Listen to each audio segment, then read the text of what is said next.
NDA അധികാരത്തിലേറുന്ന Pathanamthitta Ayiroor പഞ്ചായത്തിൽ പരമപവിത്ര മാമി മണ്ണിൽ എന്ന ഗണഗീതം പാടി സത്യപ്രതിജ്ഞയ്ക്കെത്തി മെമ്പർമാർ.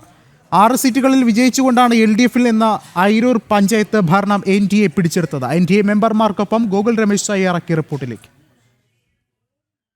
പത്തനംതിട്ട ജില്ലയിൽ NDA മുന്നണി തദ്ദേശ തെരഞ്ഞെടുപ്പിൽ വലിയ മുന്നേറ്റമാണ് കാഴ്ചവെച്ചത്. അതിൽ തന്നെ ഏറ്റവും ശ്രദ്ധേയമായിട്ട് വിജയം കൈവരിച്ചൊരു ഗ്രാമപഞ്ചായത്താണ് അയിരൂർ ഗ്രാമപഞ്ചായത്ത്. അയിരൂർ ഗ്രാമപഞ്ചായത്തിൽ ഇടതുപക്ഷത്തു നിന്നും ഭരണം NDA പിടിച്ചെടുത്തിരിക്കുകയാണ്. ചരിത്രപരമായിട്ടുള്ളൊരു നീക്കമായിരുന്നു BJPയുടെ ഭാഗത്തു നിന്നും ഈ വിജയം ആയിട്ടുണ്ടായിരിക്കുന്നത്. എന്തായാലും ഇന്ന് വിജയിച്ച BJP മെമ്പർമാരുടെ സത്യപ്രതിജ്ഞാ ചടങ്ങുകൾ ഇവിടെ പൂർത്തിയായിട്ടുണ്ട്. 6 മെമ്പർമാരാണ് നിലവിൽ അയിരൂർ പഞ്ചായത്തിൽ BJPക്ക് ഉള്ളത്. വലിയ ശ്രദ്ധേയമായിട്ടുള്ള തിളക്കമാർന്ന വിജയം കൈവരിച്ചിരിക്കുകയാണ്. നമ്മളോടൊപ്പം ഇപ്പോൾ വിജയിച്ച മെമ്പർമാരൊക്കെ തന്നെ ചേരുകയാണ്. ആദ്യം തന്നെ എല്ലാവർക്കും വലിയ അഭിനന്ദനങ്ങൾ അറിയിക്കുകയാണ് ജനടിവിയുടെ ഭാഗത്തു നിന്നും. ചേട്ടാ പറയും, എങ്ങനെയാണ് ഇനി മുന്നോട്ടുള്ള തീരുമാനങ്ങൾ? അയിരൂർ ഗ്രാമപഞ്ചായത്തിന്റെ വികസനത്തിന് വേണ്ടിയിട്ട് ജാതി മത വർഗ വർണ്ണ വ്യത്യാസമില്ലാതെ ഒറ്റക്കെട്ടായിട്ട് ഞങ്ങളുടെ ദേശീയ ജനാധിപത്യ സഖ്യത്തിലെ എല്ലാ മെമ്പർമാരും മറ്റുള്ള 10 മെമ്പർമാരോട് സഹകരിച്ചു നിന്ന് നമ്മൾ 100% ഈ നാടിന്റെ ഉയർച്ചയ്ക്ക് വേണ്ടി പ്രവർത്തിക്കും. അതിന് ജനവിധി ഭാരതീയ ജനതാ പാർട്ടിക്കും NDAയ്ക്കും അനുകൂലമായിരുന്നു. ആ ജനവിധിയോട് ഇവിടുത്തെ മറ്റ് എതിർകക്ഷികൾ സഹകരിക്കും, അത് അംഗീകരിക്കുമെന്നാണ് ഞങ്ങളുടെ വിശ്വാസം. അവിശുദ്ധ കൂട്ടുകെട്ടൊന്നും ഇല്ലെങ്കിൽ ദൈവം സഹായിച്ച് ദേശീയ ജനാധിപത്യ സഖ്യം തന്നെ ഇവിടെ അധികാരത്തിൽ വരും. അങ്ങനെ നമ്മുടെ ഇവിടെ ഒരു മികച്ച തുടക്കത്തോടുകൂടി നല്ലൊരു ഭരണം കാഴ്ചവെക്കുമെന്നാണ് ഞങ്ങൾ പ്രതീക്ഷിക്കുന്നത്. ചേട്ടാ, വളരെ ഐതിഹാസികമായിട്ടുള്ളൊരു വിജയമായിരുന്നു. BJP വളരെ മികച്ച വിജയം തന്നെ കൈവരിക്കാൻ സാധിച്ചു. അതിന് പിന്നിലുണ്ടായ പ്രവർത്തനങ്ങളൊക്കെ എങ്ങനെയായിരുന്നു? വളരെ നേരത്തെ തന്നെ നമ്മൾ തെരഞ്ഞെടുപ്പ് പ്രവർത്തനങ്ങൾ ആവിഷ്കരിച്ച് നടപ്പാക്കിയിരുന്നു. കൂടാതെ ഇവിടുത്തെ ഇടതുപക്ഷവും വലതുപക്ഷവും ഒരുമിച്ച് ചേർന്നുകൊണ്ടാണ് കഴിഞ്ഞ കുറേ കാലങ്ങളായി ഭരിച്ചുകൊണ്ടിരിക്കുന്നത്.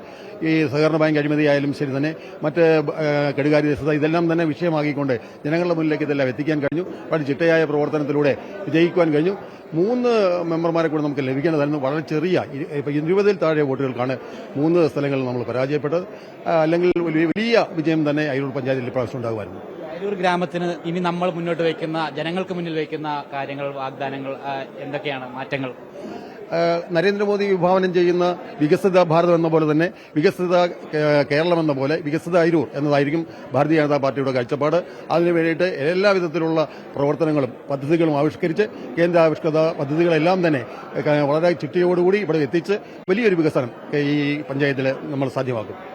മറ്റൊരു ശ്രദ്ധേയമായിട്ടുള്ള കാര്യം, നമ്മളെല്ലാവരും ഈ സത്യപ്രതിജ്ഞ ചടങ്ങിന് വന്നത് പരമപവിത്രം എന്ന് പറയുന്ന ആ ദേശഭക്തി ഗാനം ഗണഗീതം പാടിക്കൊണ്ടായിരുന്നു വന്നത്. അതൊക്കെ വളരെ അഭിമാനകരമായിട്ടുള്ള നിമിഷമാണ്. നമുക്ക് വേണ്ടി ഒരിക്കൽ കൂടി നമ്മളെല്ലാവരും കൂടി ഒന്നിച്ച് ഒരു 4 വരി പരമപവിത്രം പാടാവുന്നത്. പരമപവിത്രമദാമീ മണ്ണിൽ ഭാരതാംബയെ പൂജിക്കാൻ പുണ്യവാഹിനി സേജനമേൽക്കും പൂങ്കാവനങ്ങളുണ്ടിവിടെ, പൂങ്കാവനങ്ങളുണ്ടിവിടെ. ഇലയും ഇതളും പൂവും ഒട്ടും ഇരുത്തെടുത്തർപ്പിച്ചിടാൻ തലകുമ്പിട്ടുതരും പൂങ്കൊമ്പു തഴച്ചു വളരുന്നുണ്ടിവിടെ, തഴച്ചു വളരുന്നുണ്ടിവിടെ. തീർച്ചയായിട്ടും എന്തായാലും വളരെ അഭിമാനകരമായിട്ടുള്ളൊരു തുടക്കം, ഉജ്ജ്വലമായിട്ടുള്ള തുടക്കം, അത് ദേശഭക്തി നിറഞ്ഞൊരു തുടക്കം തന്നെ. എന്തായാലും മികവുറ്റ പ്രവർത്തനങ്ങൾ അയിരൂർ ഗ്രാമപഞ്ചായത്തിൽ നടപ്പാക്കാനായിട്ട്, ജനങ്ങൾക്ക് നൽകിയ വാഗ്ദാനങ്ങൾ പാലിക്കുവാനായിട്ട് BJP സാരഥികൾക്ക് സാധിക്കട്ടെ എന്ന് നമുക്ക് ഈ ഘട്ടത്തിൽ ആശംസിക്കാം. എന്തായാലും വലിയ മുന്നേറ്റം അത് ജില്ലയിലുടനീളം BJP കാഴ്ചവെച്ചിട്ടുണ്ടായിരുന്നു. അതിൽ അയിരൂർ പഞ്ചായത്ത് കൂടാതെ മറ്റ് 3 ഗ്രാമപഞ്ചായത്തുകൾ കൂടി പത്തനംതിട്ട ജില്ലയിൽ BJP ഭരണത്തിലേറാനായിട്ട് പോവുകയാണ്. കുറ്റൂർ പഞ്ചായത്തുണ്ട്, ഓമല്ലൂർ പഞ്ചായത്തുണ്ട്. അതുപോലെ തന്നെയുള്ള 4 ഗ്രാമപഞ്ചായത്തുകളിലാണ് വിജയിച്ച് മുന്നേറുവാനായിട്ട് BJPക്ക് NDA മുന്നണിക്ക് സാധിച്ചിരിക്കുന്നത്. എന്തായാലും എല്ലാവരും വളരെ ആത്മവിശ്വാസത്തോടു കൂടി അവരുടെ സത്യപ്രതിജ്ഞ ചടങ്ങുകൾ പൂർത്തീകരിച്ചിരിക്കുകയാണ് ജില്ലയിൽ. പത്തനംതിട്ടയിൽ നിന്നും അജയൻ നായർക്കൊപ്പം ഗോകുൽ രമേശ്, ജനം.